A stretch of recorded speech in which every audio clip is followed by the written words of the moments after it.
मोहित बिष्ट। दोस्तों आज सभी के सामने आज एक खास मुद्दे के ऊपर में बात करनी है, क्योंकि मुझे तमाम गांवों से एक शिकायत जो प्राप्त हो रही है, मैंने सोचा क्यों ना उसे आप सभी के सामने शेयर किया जाए और आपसे भी ये जानकारी ली जाए कि जिस मुद्दे के ऊपर में हम बात कर रहे हैं, क्या इसकी जो सेवा है वो आपके गाँव में आपको मिल रही है, सुविधा मिल रही है या नहीं मिल रही है। दोस्तों आप सभी को जानकारी के लिए बता दें, उत्तराखंड हाईकोर्ट ने उत्तराखंड की राज्य सरकार को ये एक सख्त निर्देश दिए थे कि उत्तराखंड में जो आज प्लास्टिक है वो प्लास्टिक आज एक जहर का रूप ले चुका है, जिससे न पर्यावरण दूषित होता है बल्कि आज मानव जीवन पर भी काफ़ी कष्ट का उसमें असर हो रहा है। क्योंकि हमारे पहाड़ी क्षेत्रों में आज जगह जगह और उत्तराखंड के कोने कोने पर आज प्लास्टिक हर जगह फैल चुका है और प्लास्टिक इंसानों के जीवन के लिए इतना खतरनाक है, अगर इसे जला दो तो ये पर्यावरण को दूषित करता है, जिससे आम इंसानों को सांस के द्वारा में कैंसर जैसी बीमारियों का सामना करना पड़ रहा है। वहीं अगर इसे ऐसे ही नीचे फेंक दो तो ये जानवरों के लिए भी और नीचे जो खेती बाड़ी होती है उस पर भी काफ़ी असर करता है। इसलिए उत्तराखंड हाईकोर्ट ने उत्तराखंड राज्य सरकार को ये सख्त निर्देश दिए हैं कि प्लास्टिक का कहीं ऐसा निष्कर्ष निकाला जाए जिससे प्लास्टिक को बिल्कुल ही हटा दिया जाए वहाँ से।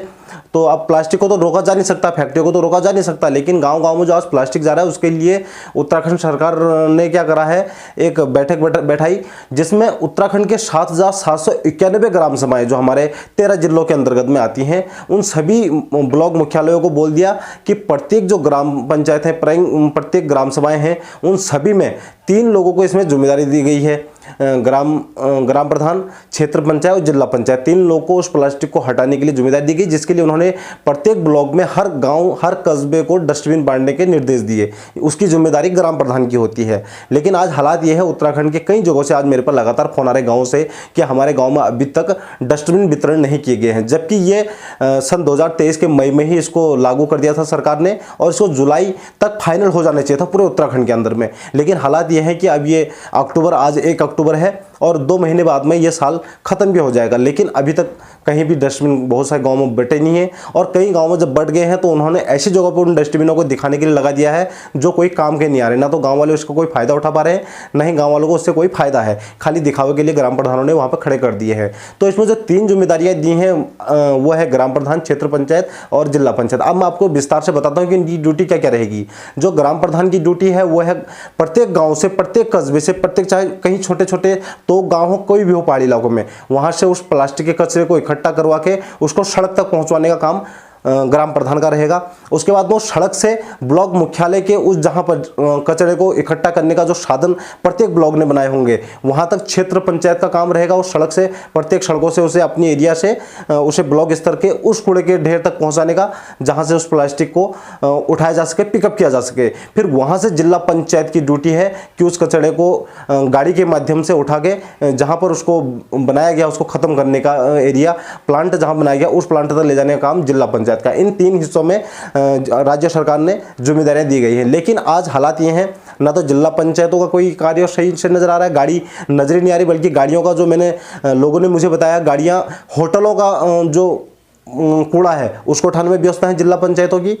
मतलब पूरे उत्तराखंड की बात बता रहा हूँ मैं, और इसका जांच होनी चाहिए इसमें। और जो ग्राम प्रधान है उन्होंने अभी तक डस्टबिन बांटे नहीं है और जहां बांटे भी हैं वो कोई काम के नहीं आ रहे हैं, और क्षेत्र पंचायत इसमें कोई भी अपनी भूमिका नहीं समझ रहे हैं, जबकि तीनों की ड्यूटी राज्य सरकार द्वारा जो मैंने इसकी रिपोर्ट पढ़ी है उसमें बताया गया है। तो लेकिन अभी तक इसमें कूड़े का, प्लास्टिक का कहीं से भी कहीं तक मेरे को नहीं लग रहा है कि समाधान हो पाएगा उत्तराखंड में, क्योंकि हमारे उत्तराखंड में जो नीतियाँ हैं वो निकलती तो हैं लेकिन वो धीरे धीरे कहीं ना कहीं खत्म हो जाती हैं, क्योंकि पहाड़ी इलाकों तक अंत तक उसका कोई पता नहीं चलता है। हालात वैसे के वैसे ही रहते हैं। प्लास्टिक से आए दिन बीमारियां फैल रही हैं, सबको पता है, और कूड़ा अभी भी वैसे ही फैला पड़ा है, सबको पता है। लेकिन आज दिक्कत है, तो मैं पहले भी बोल के आया हूँ, आज भी बोल रहा हूँ, आम जनमानस की। आम जनमानस जागरूक नहीं है और जागरूक ना होने के कारण में उसका फायदा उठाया जाता है, चाहे जनप्रतिनिधि हो। और जो जनप्रतिनिधि सोचते हैं कि हम किसी के नौकर नहीं है, तो जो आने वाले जनप्रतिनिधि अभी जनप्रतिनिधि हैं और आगे चुनाव लड़ने की सोच रहे हैं, तो उनको ये सबक सीख लेना चाहिए। अगर वो अपने आप को जन सेवक नहीं समझते हैं, वो अपने आप को जनता का नौकर समझने की भूल कर रहे हैं, तो वो चुनाव न लड़ें। और जिस व्यक्ति में समाज सेवा की रुचि ना हो, समाज सेवा का भाव नहीं हो, उससे चुनाव नहीं लड़ना चाहिए।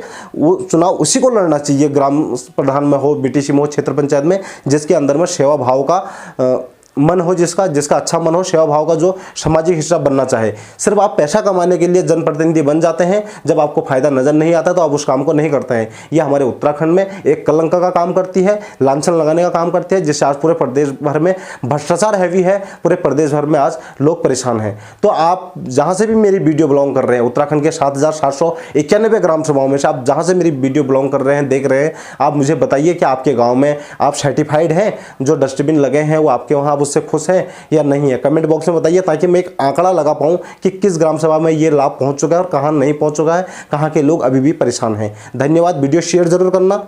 जय हिंद, जय उत्तराखंड।